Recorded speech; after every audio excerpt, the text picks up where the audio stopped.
Hi, I'm Rosie Acosta. I'm a meditation teacher, speaker, and author of You Are Radically Loved, a healing journey to self-love.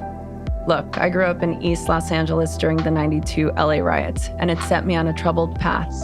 I didn't grow up with mentors in my life, so I turned to reading as many books as I possibly could to learn about the purpose of life. In my journey, I found that having these conversations gave me life, and I decided I wanted to create a place where I could share these conversations with my community. So come have a sit with me as we learn about, well, everything.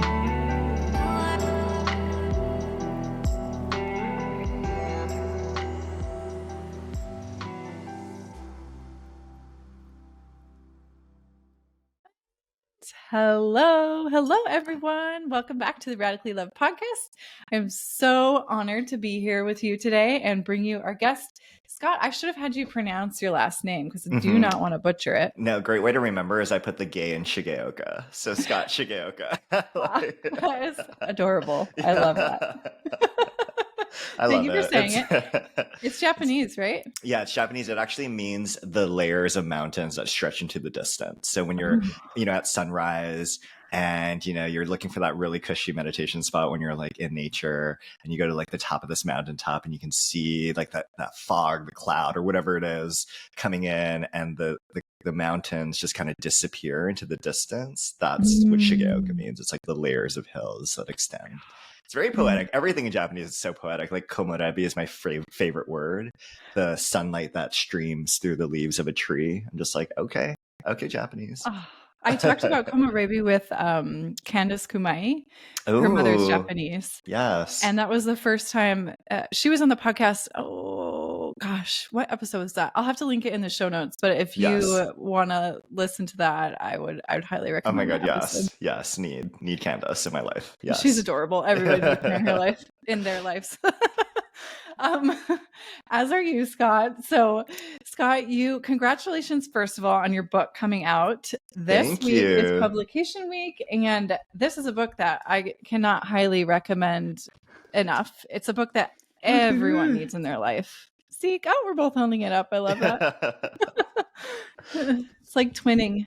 Seek how curiosity can transform your life and change the world. And, I don't know if I mentioned this to you, Scott, but I am a communication major, not mass media, but interpersonal communication. So part of my college experience was sitting in small group. We sat in circle and we would do things like make eye contact with each other, study body language, get curious about what things meant. And that was my whole college experience. And I just loved it. So when I started to read Seek, I felt like this would have been a textbook that could have been a textbook that I would have read for one of my my classes. And it doesn't read like a textbook. Like, you're so engaging, you're hilarious, and it's actionable and functional. So first of all, thank you for writing this book. Yeah. And yes, let's bring it into those kinds of classrooms. That's what I also did, coming up in college too. A lot of that, open ended nonverbal and verbal. How do you create an open-ended question? How do you like sit with folks in both the good and the negative emotions that are coming up for them? Such good training, especially because I think it's so useful across our entire life, right? Not just in work, but personal relationships, in my romantic partnership, in my family, in my friend, with kids. I love that we both have that background. Yeah, me too. And I just really resonate with the way that you write and all these questions. So, okay, I've like a bunch of notes and have a bunch of points I want to talk to, and I can already tell we're going to run out of time. So I'm going to list off a few to plant some seeds, and we'll see how far we get. And maybe we just have to do round 2 or something like that. Love. But so I want to talk about shallow versus deep curiosity. And Seek is really, what I took away from it is, it's in the subtitle, curiosity. Like, we're seeking curiosity, right? So when we say seek, we mean curiosity in essence, but that level of depth that you're talking about. Exactly. I want to talk about how to ask better questions. So this is like in the same realm as moving towards deeper conversation, deeper curiosity. I want to talk about the DIVE acronym. I love acronyms, huge fan. I want to talk about why you are such a fan of dopamine hype man. Yes. I want to talk about the 3 cardinal directions of curiosity. That one really hit home. It made me think a lot about childhood and this idea that I feel like as children we're born, we're just naturally curious, right? Oh, 100%. Yeah. And then some of us, I've met people in my life, and you speak to this in the book. Who are the people in your life who seem to go beyond that level of curiosity? And I always wonder, like, how do they retain that? How does life not jade them? How does, you know what I mean? Yeah. Okay, I'm going to stop there because I'm just going to keep Oh my God, going love. Great highlight reel. Love it. Yes, I'm into it. Let's dive in. Okay, where would you like to start? Do we want to start with dive? Yeah, no, let's start with, I like the kind of narrative arc you just created. I mean, we can start with shallow and deep curiosity. I think that's really a great place to start. And also just a definition, like, what is this curiosity thing you're talking about? Because it can mean so many different things to different people. And to me, when I think of curiosity, I think about the desire to understand, to know things. But I think it's about more than just, how do I learn about the facts that are going to, get me to win the next trivia game, which is, a type of curiosity, and I use that spectrum from shallow to deep, right? So almost like the ocean where there's shallow water and deep water. So on the shallow end, shallow curiosity is about how do I get data and, just like information points, what's the tree in my backyard? What's on my schedule for later today? They're just just gets you some quick information. And, that might look like a question like, hey, what's your name? If you're in conversation with someone, or where do you live? Or what do you do for work? These are just like information points that sort of get you along in a conversation or a relationship. Then as you move down the spectrum towards deep curiosity, you go beneath the surface. You start to see more of the substance, more of the stories, the values that are underneath a person, that are inside a person. It's more nuanced, it's more complex, it's juicier. And that might be, instead of a question like, what's your name? You might ask, what's the story of your name? Who named you? Can you tell me about the people who named you? Or instead of saying, what do you do for work? You might say, when will I know you're really flourishing in life? Like, how will I know? How can I support you when you're most alive? When you're not feeling like you're alive, how can I be there for you? Right. So you start to get into life experiences. You get to know a person much deeper than just like, oh, I'm from Oakland, or I'm from Seattle, or, I do this job in accounting, and those are information points to start with, but then there's a much deeper territory to kind of wade in and dive into. And I like to say that it's like an ocean because, shallow isn't worse than deep, right? Just like in an ocean, you're not going to be like, oh, I don't mess with the shallow. I'm only about the deep all the time, right? Just like you wouldn't go to a conference and immediately start off a conversation with a stranger and say, so like, what's your deepest childhood trauma? Go. Also, my name is Scott, right? Like that's like a lot for a lot. I mean, I would actually probably be down to talk about that and would find like a really beautiful space for us to like really drop into that conversation. But not everyone's down with that. Not everyone thinks that's an appropriate way of entering into a conversation. So you need that shallow as a gateway into the deep, right? So curiosity is a spectrum. And when you move towards the deep, I like to expand on that definition of a desire to understand to a desire to understand so that it becomes a force for connection and transformation. And that's the promise of deep curiosity. You want to connect, you want to transform, well, deep curiosity has got you, So that's so beautiful. I love that. Yeah. I think there's a skill here that needs to be developed. And I know you give us tips and tricks in the book. Is there anything that stands out in terms of like, well, how do we learn to ask better questions? Yeah. Because there's a jump from like being able to move a cognitive, maybe intellectual, but also there has to be some sort of willingness to connect, to move from that shallow question to that deeper question. Any suggestions to get there? Yeah. And curiosity isn't just about question asking. That's definitely a major component to it. But I like to think about, why are we born with curiosity? We'll look at our ancestors, they needed curiosity to think and wonder and explore, right? Maybe there's water at the other side of that mountain. What happens if I eat this berry, right? But there's also, this kind of curiosity that's about learning, right? So it's how do you build that tool? How can we continue to, create things like a fire? what does that do for us? But then there's also components like social curiosity. How do I learn about the people around me? How do I know that they got me if a predator were to come through, right? So, groups really thrived well when there was a curiosity that was present, right? It helped folks to stay alive, quite literally, but also helped them to, grow, to learn. And, that's why it's passed on to us, and we're born with it. And they have, the social science research to back that up. They find that infants focus on novel stimuli for longer than known stimuli, which means that it's not something that they're taught. It's just something that we are born with. We just have a fascination towards it. And we'll talk about dopamine later, but there's this whole pleasurable, happy hormone aspect to it that's really fun too, and maybe is a reason why we find curiosity so enjoyable and pleasurable. But yeah, so for me, I think that curiosity is something we're born with, but you're also born with, you can, if you're not asexual, you're down with sex, and just like you are growing up in the world, you can get practice with it as you grow into, adulthood, and you learn more things about your body and pleasure and your partner or partners, right?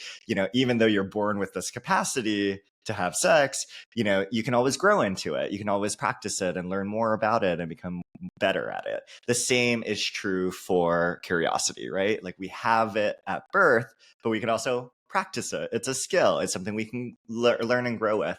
And I like to, even though I don't go to the, with weightlifting gym a lot, I think it's a great metaphor because I'm more of a runner, and I love yoga too, and meditation, all the things that many of the people listening in probably also enjoy. But, let's talk about weightlifting, because I think it's a great metaphor.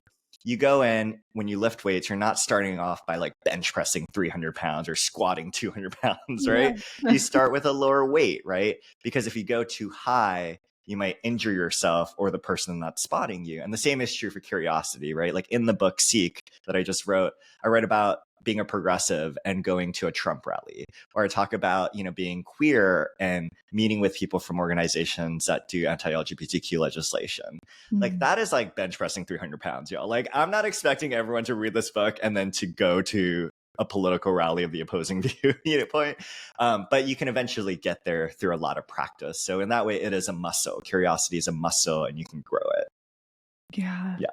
I'm like, how? Why? But how? How? Oh my God, let's talk about that. Yeah. So, I mean, there's a bunch of practices from social science, right? And, one I think that a lot of the audience will love here is the idea of quicksanding. So this idea of slowing down. So when you're in quicksand in real life, in the desert somewhere, and you're like, and you don't want to die because you've seen all those movies like Indiana Jones and you're trying not to die, what do you do? And survivalists will say, don't freak out, don't flail, slow down, take a deep breath, become more buoyant, fill your lungs with oxygen, make yourself lighter, and then you slow an intentional movement to kick your feet, to get the sand to shake up, and that'll help you to rise to the surface and you can get out of quicksand. Well, the same is true when we're in quicksand in, our own personal lives. We feel like we're overwhelmed. We've got the dog and the kids and aging parents and our responsibilities and our friends and this thing's happening and that thing. And then, this crisis and that crisis.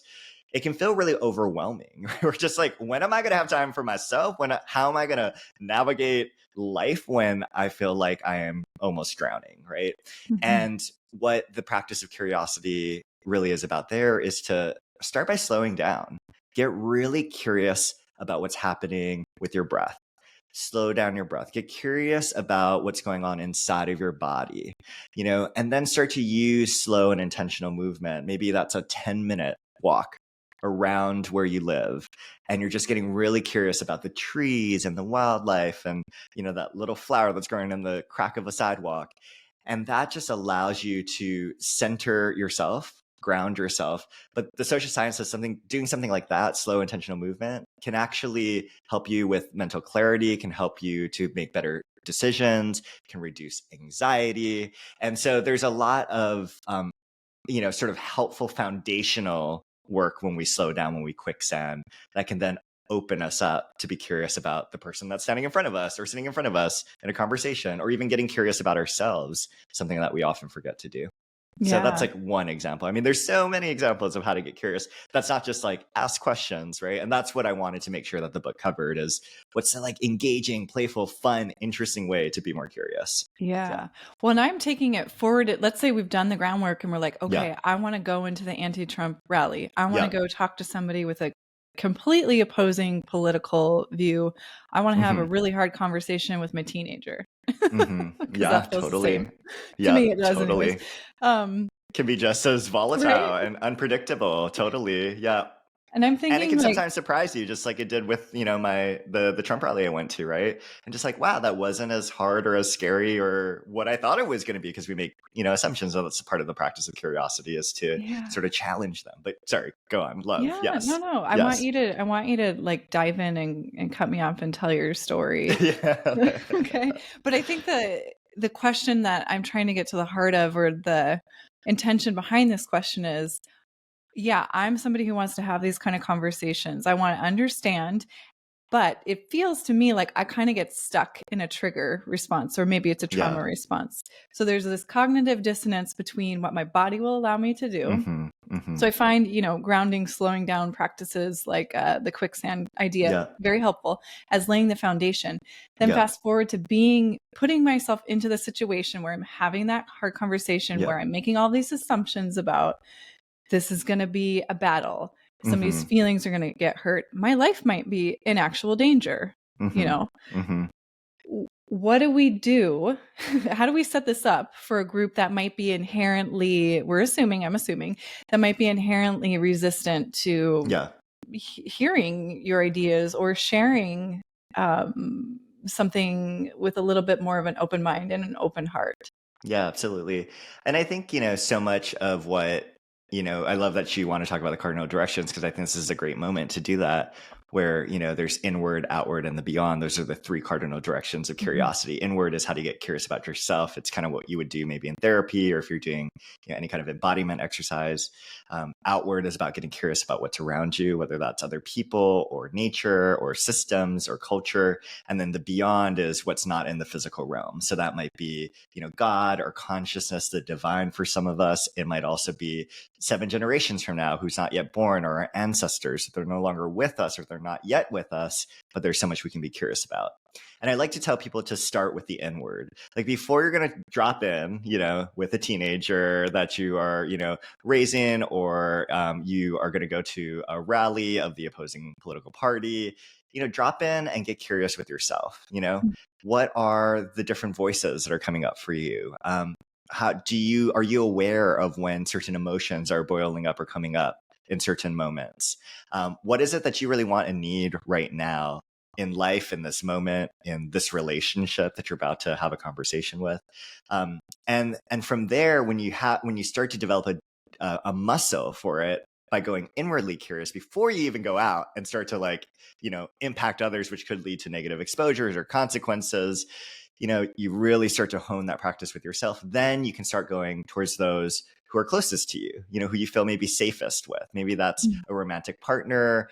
Maybe that's your siblings, your best friend. And you can start to exercise the muscle of curiosity with them. You know, if you're noticing that you're not asking lots of questions in a conversation where there should be 2 voices, or if you notice there isn't, you know, you're not being attuned to what's coming up in your own body as you're having a conversation with your best friend, then it's going to be a lot harder for you to access that, you know, in a high pressure, tense, you know, moment with a teenager, or, you know, at a different political rally. So like I said, with the exercising it as a muscle, you can really grow it, you know, and grow it and strengthen it, so that you can start to be more equipped when you enter into these scarier situations, or these situations with more unknowns.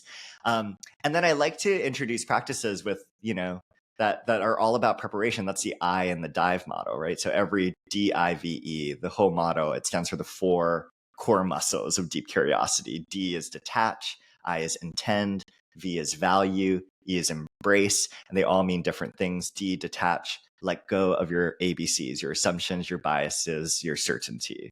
If you can let go of assumptions, biases, and certainty, you're on the way to getting deep curiosity unlocked for you. I intend? How do you create the mindset and the setting for curiosity? So when you're thinking about your teenager, where are you physically? Like, what's the environment? Are you at a loud concert venue trying to get curious, or are you in a really safe space where both people feel like they can actually access curiosity? V is to value. So that means to see the dignity of the person you're being curious with, and that includes yourself. So I can't go to a Trump rally as a progressive and dehumanize everyone that I meet, expecting that that's going to actually lead to something fruitful. I need to honor the dignity of every person, no matter how they vote, even if it's different than how I would vote.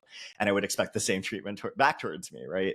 And then E is embrace, which is to welcome the hard times, because that's actually the moments we need to be curious the most, is when we're going through grief or heartache or loss, or a shift in some major way, maybe a big move or a career change. And so I always let people know that in order to strengthen the muscle, you can access any of those big 4 core muscles, D, I, V, or E, and it'll help you to get there. So That's so helpful. I love that.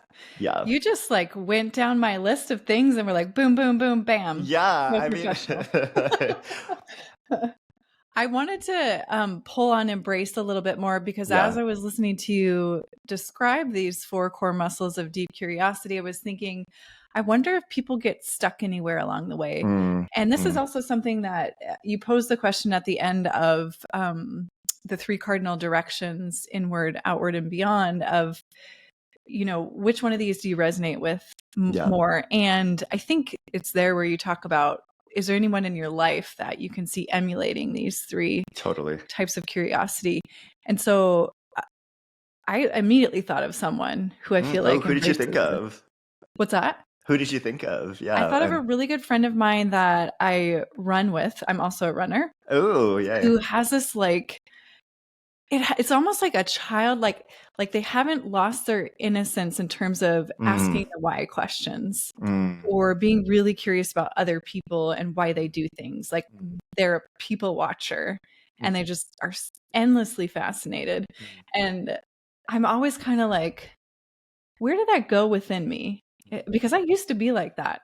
And so back to what I said at the beginning, I'm always curious about, is it kind of like a rite of passage that we go through this period into adulthood where we kind of lose that sense of curiosity? Is it a result of becoming jaded in life? I was curious what you thought about in your research. Yeah. And I'm also just so curious about where you think, it went for you. I mean, the interesting thing is that in the research, when you look at a meta-analysis of 1 million participants across multiple research sort of papers, they actually found that curiosity grows with your age. So as you get closer to elder years, I mean, that's when you're the most curious. So there's kind of this myth that only the young are curious, only artists are curious. It's actually what it shows, it trends towards, is up until the point you get to cognitive decline, you're becoming more and more curious, right? And you might not be asking all of these questions, why is the sky blue? What's going on with this tree? Your questions change, right? It's what does this mean for me? What is meaning? What am I looking for in a partner? What does this practice of meditation bring to me, bring to others, right? The questions change. Maybe they look different. We also change the way that we think about curiosity, right? Maybe we're thinking about the beyond more than we are as kids, as 5-year-olds, running around, right? We're very outwardly curious, but maybe as we grow older, we're much more inwardly curious, what's going on in our interior world, what's going on beyond, what does consciousness mean? How do I explore that? How do I think about my years left in life, my decades left in life, as an exploration of consciousness, and what really matters to me, right? That is curiosity, and it is deep curiosity. And I'd like to push back when folks are I've lost it. It's the same thing that happens when people are I'm not an artist, or I'm not creative. It's no, I call BS.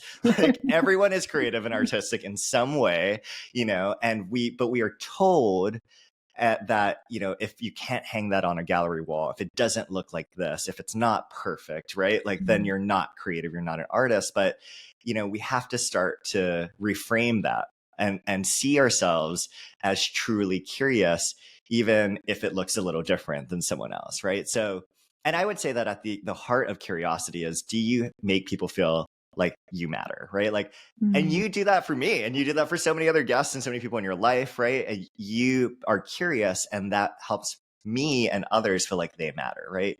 And it reminds me of what Oprah said in an interview. She's like question asking, like savant. Oh my God, so good, right? A host and interviewer of many, many years.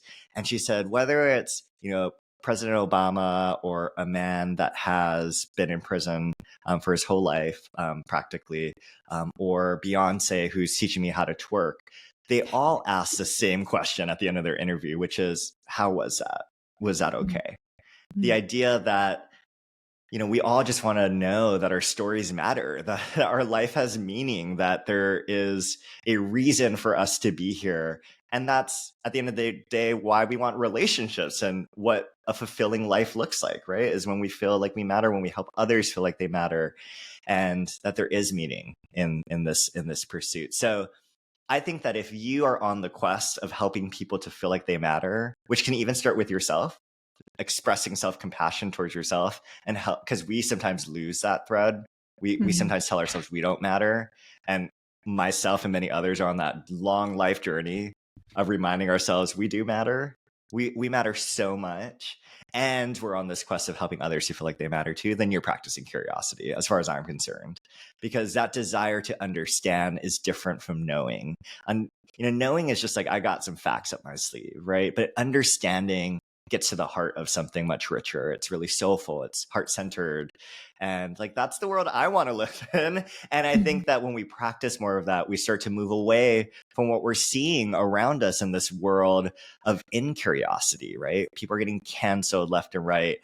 Even personally, I'm not just talking about celebrities. It's like, oh, you don't believe in XYZ, right? You have a different perspective than someone else, a different political view, whether it's on vaccines or a party or an issue, whatever, that people are now canceling and cutting each other from their lives. Even if this is like a sister or a best friend or a mentor or, someone that we once had a really strong relationship with. And I think back to my own life, like, wow, that's, sometimes it takes a little bit longer for folks to get towards understanding. And if we just cut people prematurely, they're never going to get there. In fact, they're just going to get more defensive and more siloed out and feel ostracized, right? When I was coming out as queer, not everyone was like, oh my God, 100%, I'm down with it. I celebrate you. I totally understand it. Some people, my loved ones, were like, I don't quite understand this. Like, I'm worried about you, like this is a phase, And if I had cut those relationships prematurely because they didn't give me the answer I wanted,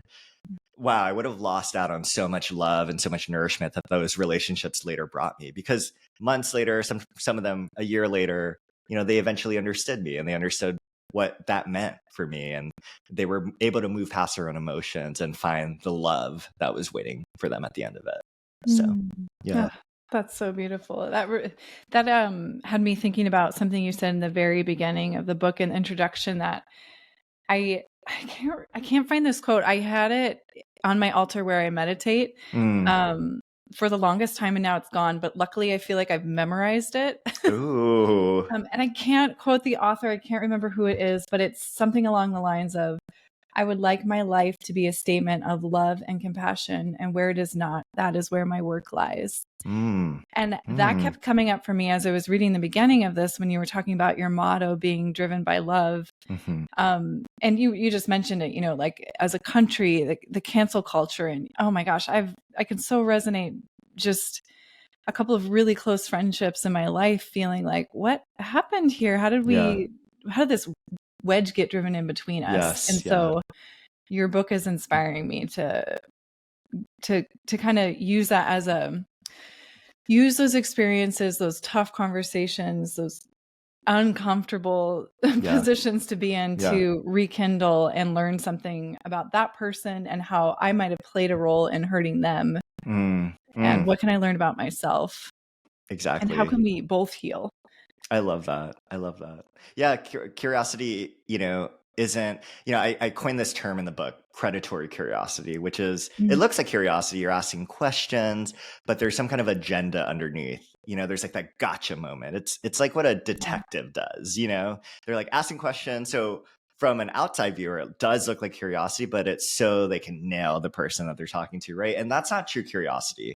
True curiosity is about going in with an open mind and open heart. And it's truly about understanding the person you're being curious with, right? And it's not about putting your own point of view up there. It's not about making sure you feel heard. It's not about asking the questions so that they can ask you the questions. Like, how many times do we do these things with like our romantic partners or our friends, right? It's truly about, I'm asking you this question for nothing in return, just to understand you, right? And what's really beautiful is that the research says that when we are curious towards others, it is more likely that they're going to be curious back to us. It's not promised always, but it is more likely, right? And it creates this like give and take spiral, right? Like you go to a coffee shop, hang out with a friend, and you're asking questions about their life, and they're like, okay, like let me ask you a question about your life, and it becomes this like back and forth, and that's what a beautiful conversation looks like. I mean, obviously there's different forms of conversation. Sometimes people just need to like sit in the ick, and sometimes one person really needs to be seen and heard, but like over the duration of a relationship, there's typically this back and forth, this giving and taking. And I like to remind folks that I think there's a lot of frustration. It's like, oh, well, I'm being really curious with my sister, or I'm being really curious with this friend, but they're like never giving it back to me, And it goes back to that that patience, that grace, that self-compassion, and that true open-heartedness.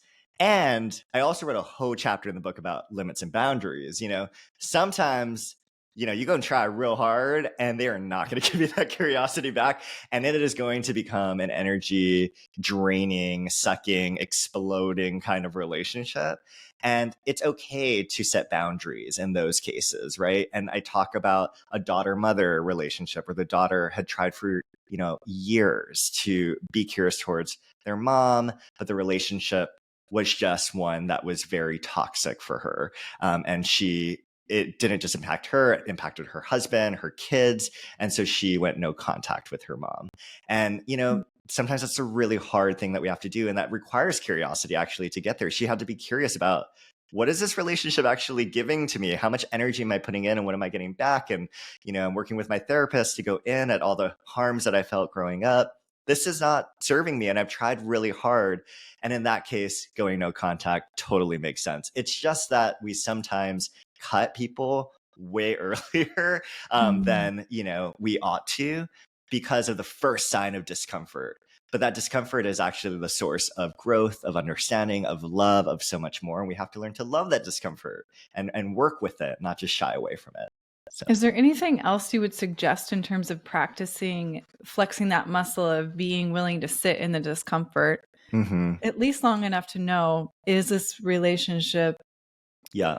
I don't want to say worth it. That's not the right term, but you know what I mean? It's like, how do I know if I need to go non-contact or if there's something worth digging into more? Yeah. I think that, the first thing is this a story you're making up in your own mind, or is this actually what's true? And that's why one of the practices in the book I have is back that ass up, where the ass is short for assumption. And it's because, well, I love the Juvenile song, Back That Ass Up, but also it's really memorable, so it's helpful. But, we make so many assumptions, right? We're like, oh my gosh, like, I bet my partner is so disappointed in me because I did XYZ, or they're so upset at me right now, or, oh my gosh, I did so bad on that work project. Like everyone probably thinks I'm so incompetent, or oh my gosh, I'm sure my mother-in-law thinks I'm, so lazy because I'm struggling with unemployment.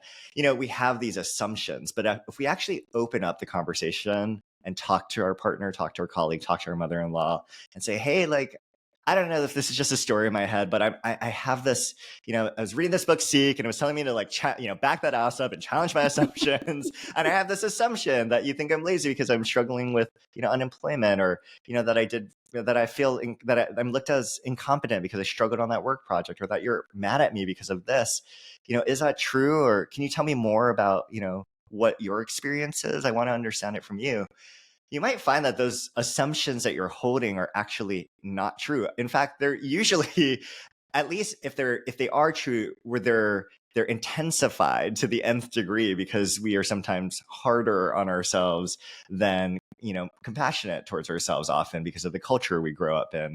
And, I think it's so important to pressure test these assumptions that we have. And sometimes the assumptions are not made by other people. We're making assumptions about ourselves. We have to also pressure test those assumptions we're making about ourselves.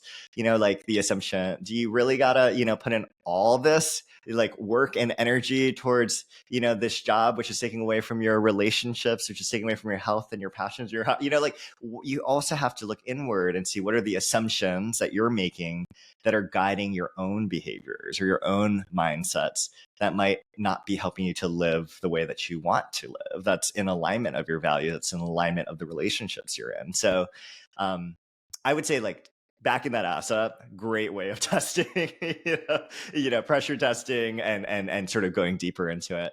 I think the other thing that comes to mind is, which I think a lot of folks in this community will be really great at, is the power of visualization. So, Alan Richardson, who's a sports psychologist, I mean, they use this a lot in, it's called mental rehearsal, oftentimes in sports, where you like imagine yourself shooting a free throw in basketball, or you imagine yourself like, hitting that baseball with that bat.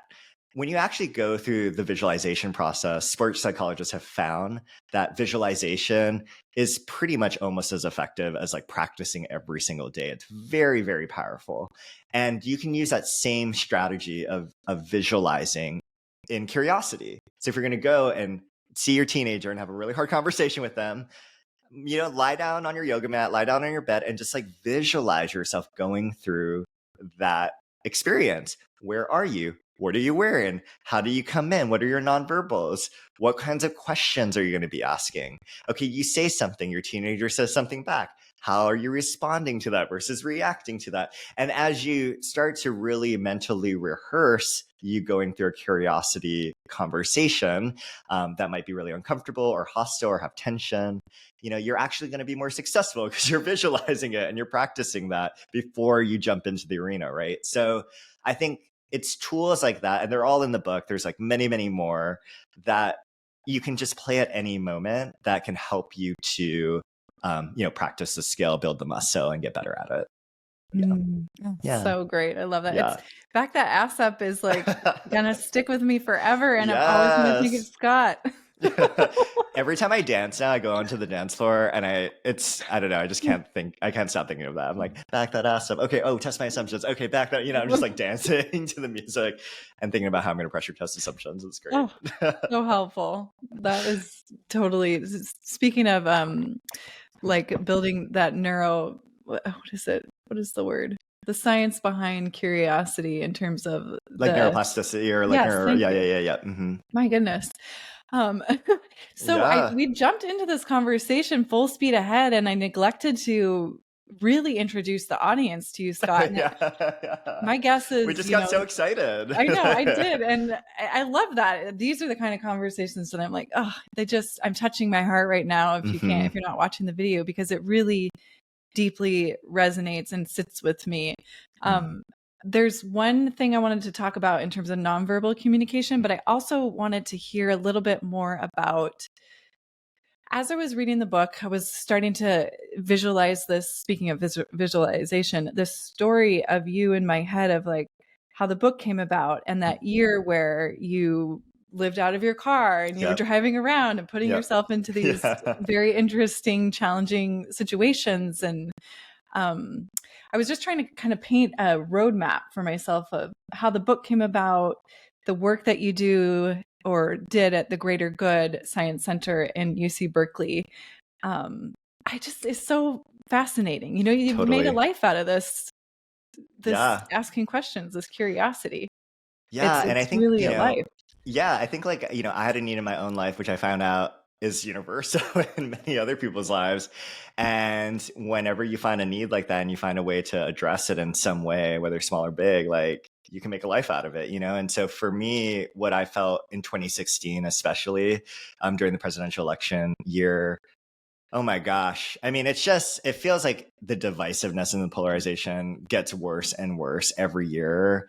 I mean, if it's not about book bans, if it's not about another police brutality that's like, event, if it's not another sort of like crisis of response to a natural disaster like a fire. There's so much division and polarization, and at the heart of that is because so many people are hurting and suffering, and there's so many systems of inequity and oppression that are happening. And as I was watching 2016 unfold before me, I was like, we're not talking about any of that stuff that actually matters. Like we're just like yelling at each other, canceling each other. We're not talking about the big issues, the systems, the things that we actually need to work on to stop our planet from, heading towards catastrophe, to actually allow us to solve big problems in our society, like food insecurity or poverty or homelessness, or things that are affecting real people, and real people are suffering as a result of it. We're just yelling at each other and like arguing positions, and we're not getting to the substance. And I even felt that in family and friend groups, and so many different spaces in my community, online, IRL, like you couldn't get away from it in 2016. And I feel like this is so everyone's experience even today. And some of us, because it's the only way we know how to cope, and I have a lot of compassion for it, is we just like shut it out. We're like, not delete social media, never going to listen to the news, like not going to talk to these people. But that closes up our worlds, right? We stop supporting the fourth estate, which is an important part of society that holds truth to power. We stop learning about what's happening in our communities. We stop being engaged with people who have different views from us, and that creates bubbles. Like there's all these like negative things that come from that. And I was just wondering, like, what do we do about this? Like, is there a solution or a way forward? Because right now where I'm standing in 2016, things are just getting more and more heated, and there seems to be no stopping it. And so as I was like wrestling with that question, I thought, I was working my job, and it was like a fine job, but I felt like this like purpose that was inside of me that wasn't like being acted upon. It was like tapping me on the shoulders. It's like, that's important. That's affecting your life. It's affecting other people's lives. Like, why aren't you working on it? And then in 2019, I just like could not take it anymore. And I was like, okay, I'm going to do something really wild. I'm going to quit my job. I'm going to take my 10-year-old Prius, take out the back seats, go to Home Depot, spend like, like $100 whatever dollars, build a bed frame for the back seat, gonna, soup up my Prius. This was like during the van life era too. So I was like, wow, they're, I'm watching these YouTube videos. I'm like, wow, their vans are like real nice. My Prius did not have that clearance, did not have no fancy kitchens or anything like that. And then I got myself like a Planet Fitness membership, because it's 24/7, it's everywhere around the country, like could take a shower or whatever.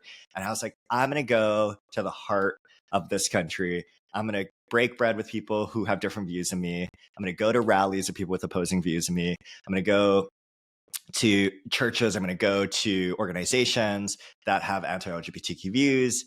And I'm not going to hide myself. I'm not going to pretend I'm a Republican. I'm not going to pretend that I'm straight. I'm going to be totally honest about who I am, but I'm going to approach it from a place of curiosity.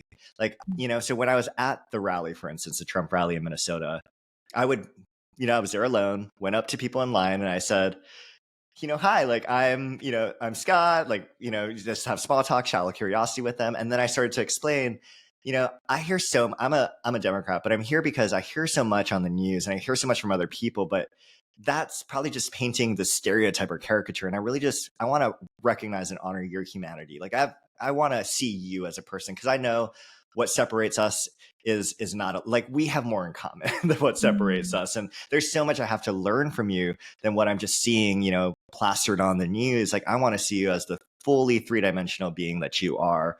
Like, can I ask you some questions, right? And I think people like don't go on the defensive when you start off a conversation like that, and you're not like, why are you voting for Trump? And like, do you know what he did and said? And like, what do you know what he's doing to my community? It's so combative, and it doesn't allow people to open up and share their stories or backgrounds, like what motivated them or inspired them to get to where they are today. And it's only from that kind of understanding that we're ever going to figure out how to come back together and how to, actually solve these big problems. So yeah, and I talked to so many people at that rally, and it was like a beautiful experience, actually. It transformed the way I saw people who voted for Trump. I had a very narrow, closed-minded, like straight up discriminatory view towards who a Trump voter was. And I started realizing, oh my gosh, you're so much more. You're humanitarians, you're eye doctors, you're nonprofit workers, you are parents, you have the same kinds of values. You believe in family and safety and all these things that I love and appreciate too. And yeah, we have disagreements around certain issue areas. I mean, that is, true, but it doesn't mean that I can't see your humanity and you can't see mine and we can't understand each other. And it was like a beautiful, beautiful experience.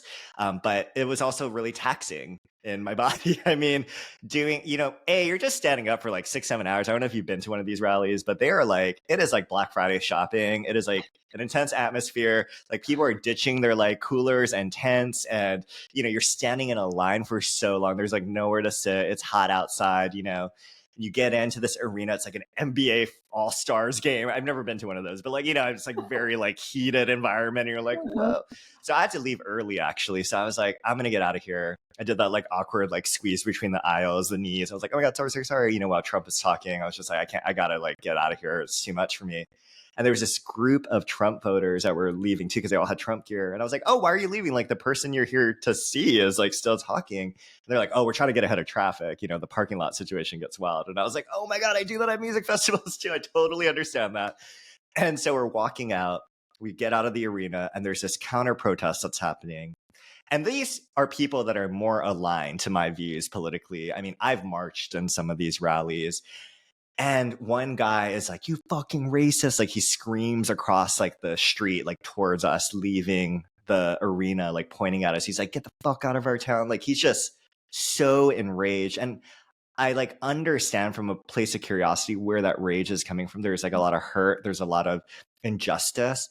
And like the way that made me and the people that I was with feel, it was so dehumanizing and minimizing. It made me close up. And I was kind of like, what the fuck? It made me angry. I was like, what the fuck, man? Like I have way more in common politically and ideologically with you than I do with them. But you're treating me like I was treated, as an Asian person by bigoted people who are like, what country are you from? Ching Chong, like go back to where you came. It kind of had that same sort of, icky, hateful sort of like thread to it. And I was defeated. I like was sitting in my like car and I was like, are we actually going to be able to move through this, y'all? Like, I don't know.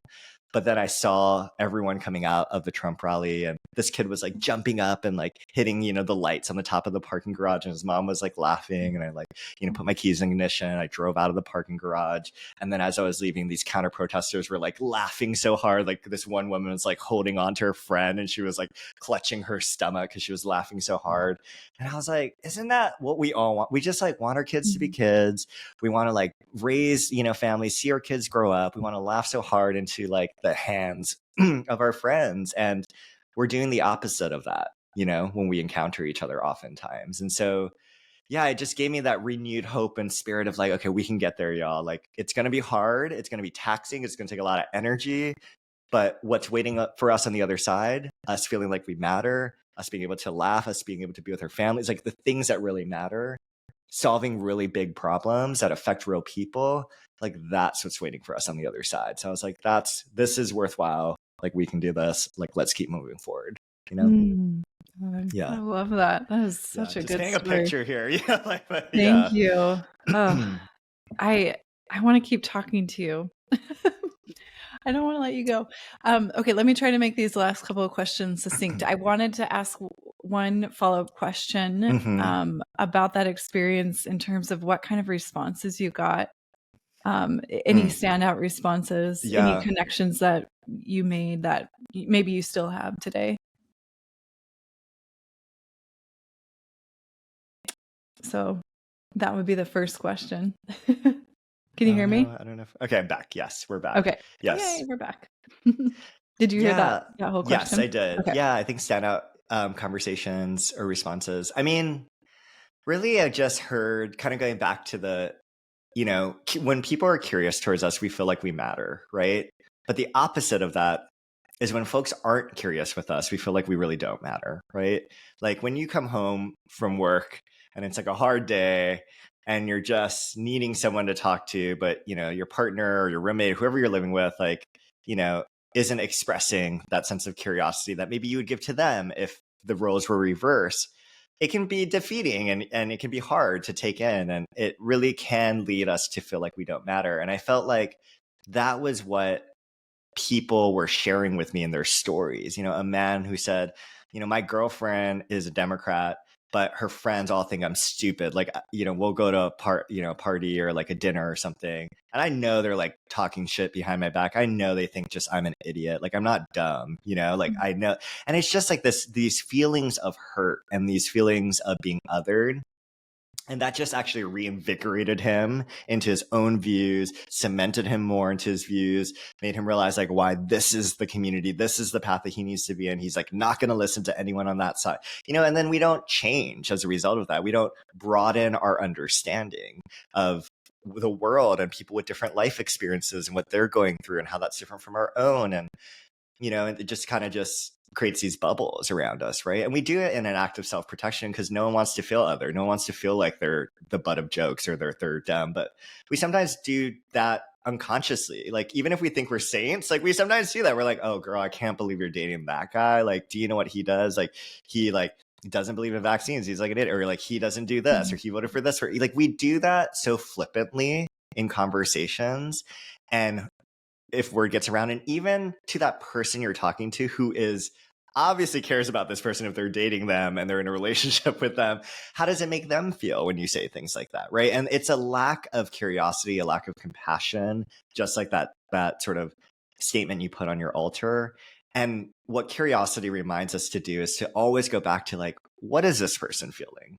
Like, how do I really understand where they're coming from, right? When your partner walks in the door and they've got that facial expression of defeat, like, what's going on? Do you want to talk about it? Or do you want me to, can I just sit with you? Or like, what do you need right now, right? But when we miss those moments and we're just like a bit too busy on our phones or too busy, watching, reality TV, which I love.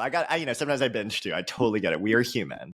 But if we over focus on these things, then we lose sight of what I think really matters in life, and what I think so many of us really feel like matters in life, which is our relationships and our connection to each other and our connection to spirit and to nature and to ourselves and to, purpose and to helping to make this world a little bit better than when we came into it, not worse. So I think that curiosity is an ongoing practice that we have to do every single day, and that it's worth it. It is worth it for us, for the people around us, and for our life. And the science actually shows that curious people are happier. So you got more curiosity, you tend to be happier. The social science says curiosity is tied to a higher life satisfaction. Curiosity is tied to reduced anxiety. Curiosity is tied to higher levels of empathy, stronger relationships. Like, there's so much data to show the power and the benefits of curiosity. It's like, those are the things I want in my life. Like, I want to have stronger relationships. I want to be happier. I want to have more life satisfaction. Like, I want to reduce my anxiety. Not that all anxiety is bad, but I want to reduce my anxiety. So, I think that is a helpful motivation for me and for many people of like, okay, if you can't get motivated by like wanting to help other people feel like they matter, then know that there's like some self-interesting or self-serving motivations for you to get curious, and that as a byproduct, at least, it'll help others, feel great too. But no matter where you come in, whether it's about helping others or helping yourself or both, because it's not an either or, curiosity really is a superpower that, gives us so much, but we're just not tapping into it as much as we should be, Yeah. I love that. Mic drop moment. My mic is attached to this. I'm like, okay, how do I drop the mic? And that's not an expensive piece of equipment, so let's not actually drop it. Yeah. Scott, thank you so much for your time. I want to be mindful of it, and I literally could keep going. I do have a million more questions for you, but you're a busy guy, and thank you so much for being here. Thank you so much, and thanks for elevating Seek. It is available everywhere you get books, and I'm so honored to be on this conversation with you. I think the last thing I'll say to listeners and to you is that the biggest currency we have in life is our time. So it's unlike money, unlike other things in life, it's like the one thing that is like depletable, finite.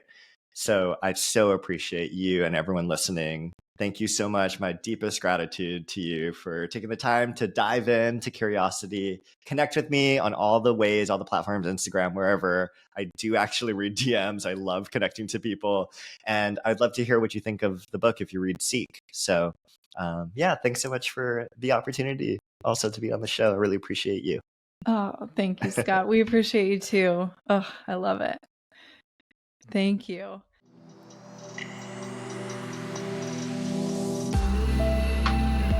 Thank you so much for listening to the Radically Loved podcast.